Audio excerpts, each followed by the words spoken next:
A'udzubillahi minasyaitonirrajim. Bismillahirrahmanirrahim. Alhamdulillahirabbil alamin. Wassalatu wassalamu ala asyrafil anbiya'i wal mursalin wa ala alihi wa sahbihi ajma'in. Rabbishrah li sadri wa yassir li amri wahlul 'uqdatan min lisani yafqahu qawli. Assalamualaikum warahmatullahi wabarakatuh. Alhamdulillah, kita bertemu kembali di dalam live podcast Qurani. Dan pada hari ini, pada malam ini, Ustazah ingin membawakan petikan daripada ayat Surah Ar-Rahman, Surah Ar-Rahman ayat 46 hinggalah ayat 47. Dua ayat daripada Surah Ar-Rahman,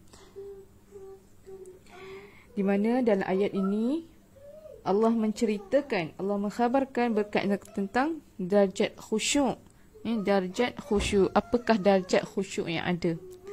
Jadi, sebetulnya saya mengucapkan terima kasih kepada yang masih setia menyertai atau mendengar sesi podcast Quran ini. Mudah-mudahan apa yang Ustazah kongsikan setiap hari dalam podcast Quran ini memberi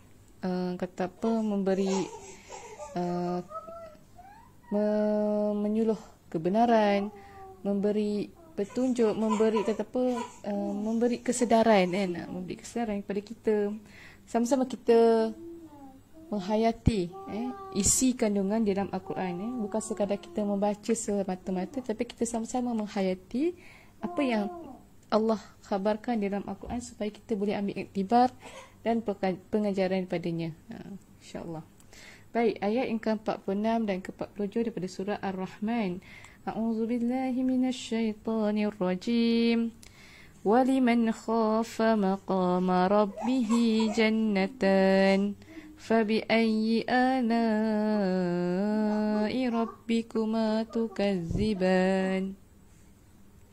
Dan bagi siapa yang takut akan waktu menghadap Tuhannya, ada dua syurga. Maka nikmat Tuhanmu yang manakah yang kamu dustakan? Itu makna ayat 46 dan 47.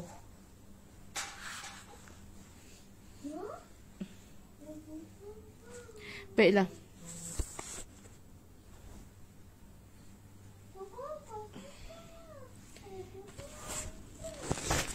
Di dalam ayat ini Allah ingin mengkhabarkan berkaitan tentang darjat khusyuk, iaitu tunduk kepada perintah Allah.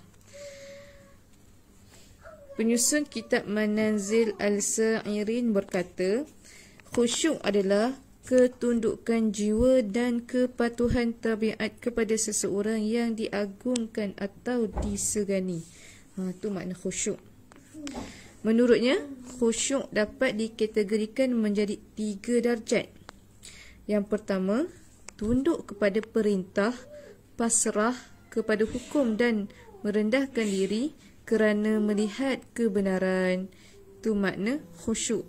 Kategori yang pertama, iaitu tunduk kepada perintah, pasrah kepada hukum dan merendahkan diri kerana melihat kebenaran.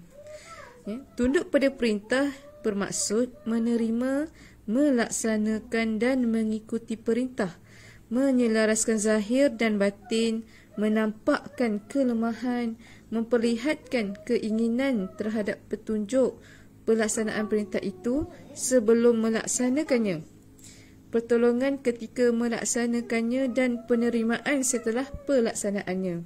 Itu makna yang pertama atau darjat yang pertama, tunduk pada perintah. Maksudnya buat semua, laksanakan, ikut perintah.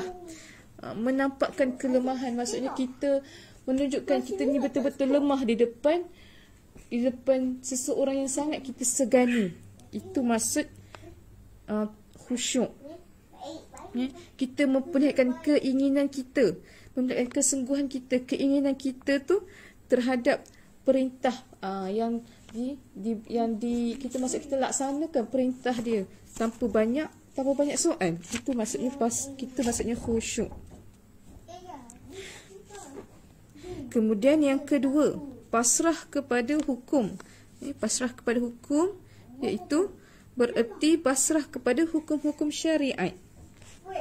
Pasrah kepada hukum ni maksudnya pasrah kepada hukum-hukum syariat. Apa yang Allah, Tuhan kita suruh buat, dan kita laksanakan. Yang Tuhan, yang Allah suruh Allah larang, itu kita tinggalkan. Kita laksanakan syariatnya. Makan kurma, buat perkara-perkara sunnah, benda-benda yang Allah suka, laksanakan solat, apa lagi? Melaksanakan syariat.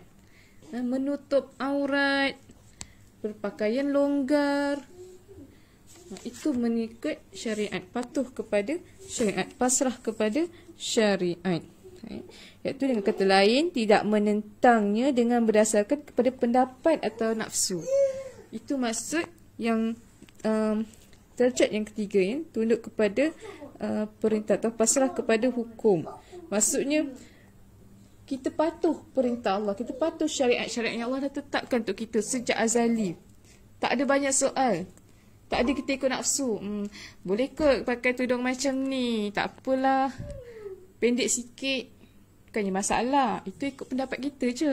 Sedangkan dalam syariat, dalam hukum Allah, Allah sudah sebut dalam Al-Quran. Rasulullah SAW sendiri sudah berpesan, tutuplah dadamu.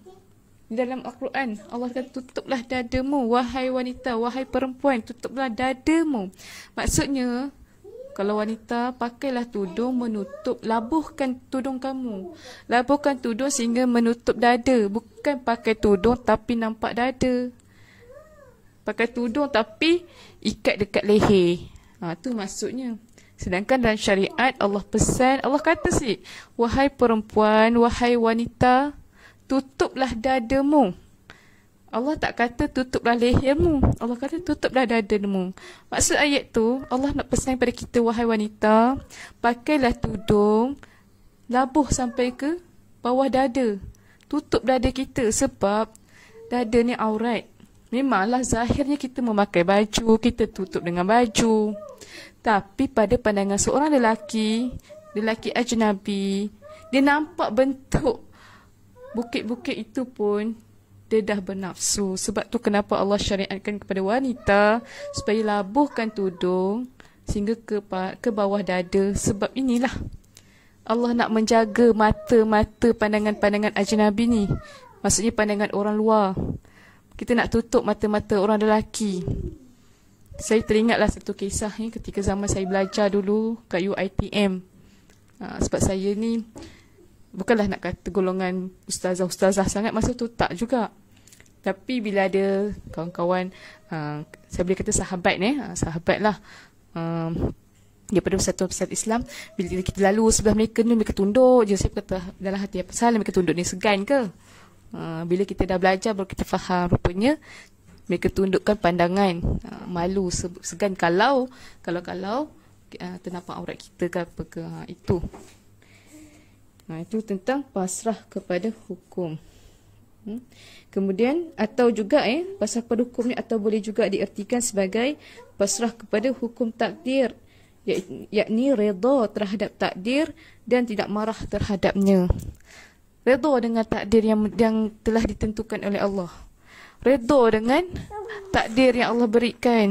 Kadang-kadang kita ni ditakdirkan susah dapat kerja, kan? Ada orang yang susah dapat kerja, ada orang yang hidupnya susah, ada orang yang susah dapat jodoh. Macam-macam Allah takdirkan untuk kita. Seorang tu dia ada takdirnya tersendiri, qada dan qadar yang Allah telah tetapkan. Tapi dalam ayat ni Allah kata pasrah kepada hukum takdir. Maksudnya kita redha dengan takdir tu. Bukanlah kita berserah tanpa buat apa-apa. Kita redha. Mula kita redha tu. Aku redha, Allah, mungkin ini takdir aku. Aku redha dengan takdirku. Contohlah, aku berjumpa dengan pasangan aku lewat. Masa tak ada jodoh lagi, contoh. Tapi percayalah, sekiranya kita berusaha. Redha dengan takdir, lepas tu berusaha. Allah pesan, berusaha dan bertawakallah kepadaku. Itu Allah kata dalam Quran. Allah beritahu kat kita, berusaha. Redha, mula kita redha dengan apa saya takdir. Contohnya kita ditimpa musibah, kita hilang segalanya. Contoh. Kita redha, jangan tak redha. Bila kita redha, hati kita akan lebih pasrah. Bila hati kita pasrah, kita akan tunduk, kita akan meletakkan kelemahan kita di depan Allah. Kita berasakan, ya Allah, semuanya bukan milik aku. Aku tak ada apa-apa. Aku tidak punya apa-apa, semuanya Engkau yang punya. Itu, sampai tahap itu yang dipanggil khusyuk. Begitu redha, percayalah Allah akan datangkan gantiannya yang lebih baik lagi. Allah akan datangkan kata apa? Allah gantikan musibah dengan hikmah yang lebih baik. Sebab Allah dah pesan, Allah dah cakap, Allah dah ceritakan, Allah dah tegaskan dalam surah Asy-Syarr. Surah Asy-Syarr ayat 5 dan 6. Surah Asy-Syarr ayat 5 dan 6. Apa ayat dia? Fa inna ma'al usri yusra. Inna ma'al usri yusra. Sesungguhnya setiap kesusahan mesti ada kesenangan. Pasti ada kesenangan. Allah tegaskan lagi sekali ayat yang ke-6. Sesungguhnya setiap kesusahan pasti ada kesenangan. Pasti. Maksud pasti ni, Allah dah janjikan. Apa saja kesusahan kita hadapi sekarang, redha, kita redha dengan kesusahan itu, kita redha, kita terima. Dan kita berusaha, pasti ada kesenangan yang menanti untuk kita selepas itu. Percayalah. Allah tak akan biarkan kita selama-lamanya keadaan begitu. Melainkan kita redha, lepas tu kita tak buat apa-apa. Memang kadang kita akan jadi macam tu je lah. Tapi sekali kita redha, kita berusaha untuk ubah apa yang berlaku kepada diri kita. Kita ubah, kita perbaiki balik kekurangan di kita. InsyaAllah pasti ada kesenangan di sebaliknya itu, insyaAllah. Itu kata Allah. Janji Allah, Allah dah tegaskan dalam surah Asy-Syarr lagi.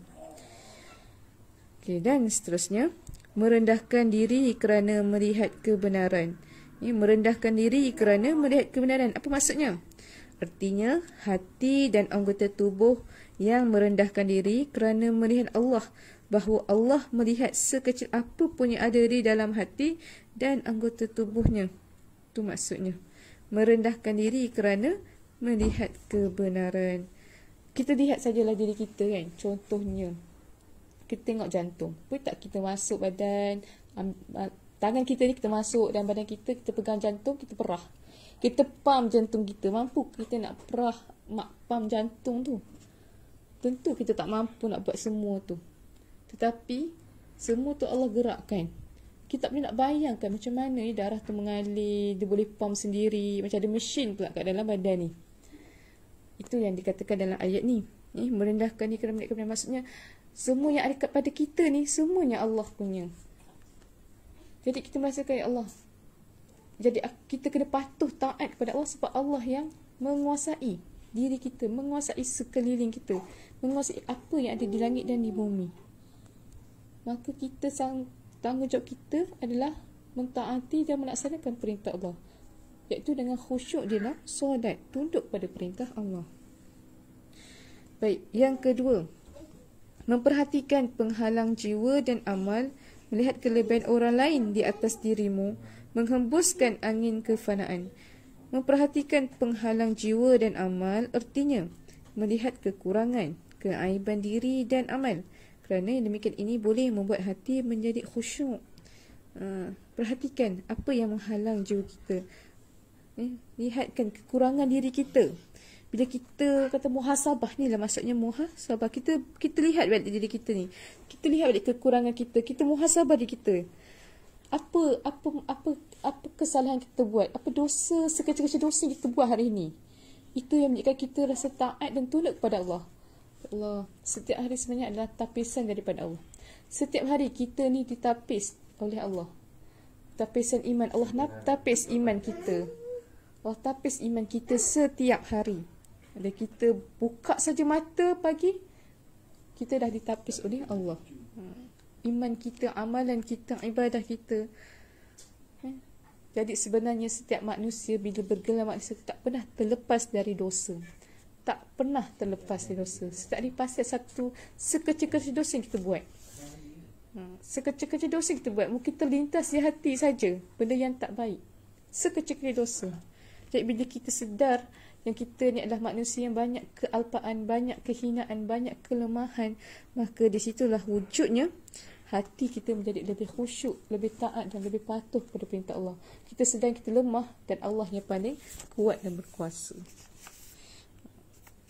Jadi bila kirana dia melihat kekurangan dan keaibannya, contoh seperti ujub, riak dan tidak jujur, tidak yakin, niat yang tidak baik dan tidak bersihan jiwa, menjadikan hati lebih khusyuk. Itu maksudnya. Terima kasih Puan Fiza Zakaria yang ada bersama dengan kita pada malam ini. Baik, yang ketiga, menjaga kesucian apabila mencapai tujuan. Membersihkan diri daripada riak di hadapan orang lain dan tidak melihat kemuliaan diri sendiri. Apa maksudnya ni? Yang pertama, menjaga kesucian apabila mencapai tujuannya, artinya tetap menjaga jiwa agar tunduk dan merendahkan diri ketika mencapai tujuan. Contohnya, kita nak sesuatu, Allah makbulkan apa yang kita nak. Itu maksudnya. Kita nak sesuatu dan Allah makbulkan apa yang kita nak.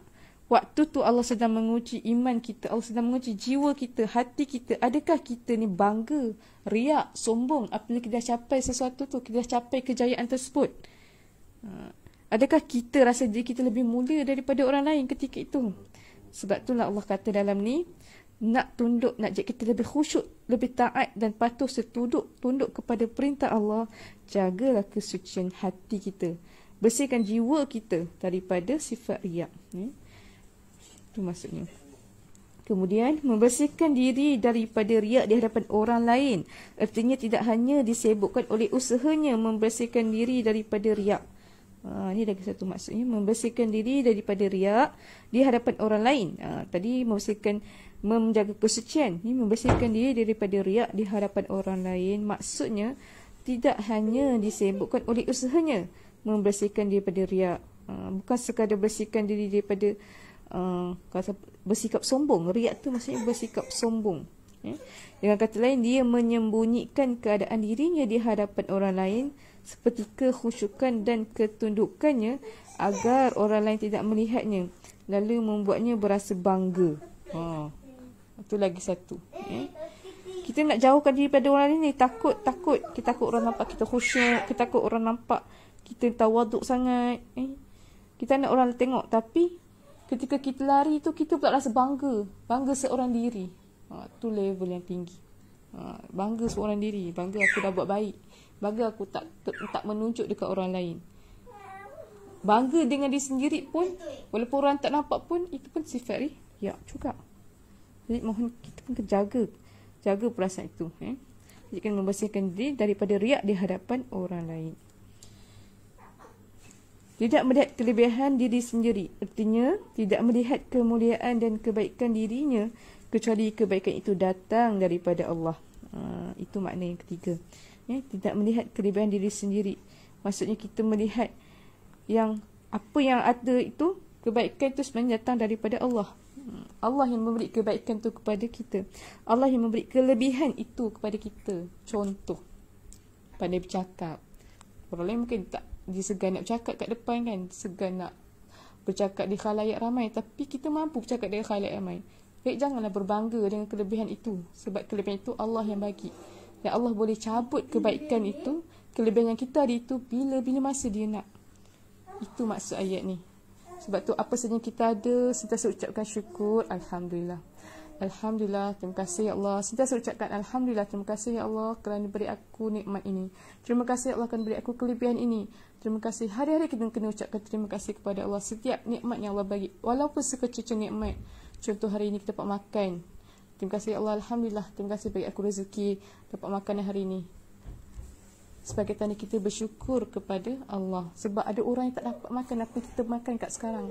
Mungkin ada orang yang tercari-cari. Kais pagi makan pagi, kais petang makan petang, tercari-cari apa nak dimakan malam ni. Jadi kita sebagai orang yang taat dan tunduk pada Allah, jadikan hati lebih khusyuk, jadi orang sentiasa bersyukur. Dan hanya Allah lah yang memberikan kurnia tanpa ada sebab daripada dirimu. Tidak ada pemberi syafaat yang memberinya syafaat, dan tidak ada yang menghantarkannya kepada kebaikan kecuali Allah semata-mata. Jadi semuanya berbalik kepada Allah. Allah sajalah yang mampu mengizinkan siapa yang nak memberi syafaat kepada kita nanti. Allah saja yang boleh hantarkan kebaikan itu kepada kita. Jadi apa-apa pun kita kena berbalik kepada Allah, kita pulangkan kembali kepada Allah, dan segala-galanya adalah milik Allah Subhanahu wa taala. Jadi dalam ayat tadi surah Ar-Rahman ayat 46 dan 47 tadi, itulah ya disebutkan. Dua ayat ini saja Allah nak menceritakan, Allah nak membuatkan kita sedar betapa bagaimana nak dapatkan darjat khusyuk itu. Mudah-mudahan kita terpilih untuk jadi orang yang khusyuk, taat dan sentiasa bersyukur sekali dengan nikmat-nikmat Allah. Tidak bangga dan janganlah riak. Sebab semua apa yang kita ada hari ini adalah milik Allah SWT. Kita tak ada apa-apa, kita tidak punya apa-apa. Yang kita ada hanyalah Allah, pemberi, pemilik sekalian alam. Itu saja. Jadi mudah-mudahan dengan perkongsian malam ini dapat menjadikan kita lebih taat, tunduk kepada perintah Allah, khusyuk dalam ibadah kita, dan jadikan kita lebih tawaduk, insya-Allah. Itu saja untuk perkongsian malam ini. Terima kasih kerana sudi mendengar. Assalamualaikum warahmatullahi wabarakatuh. Tak pandai mengaji, ingat an aja.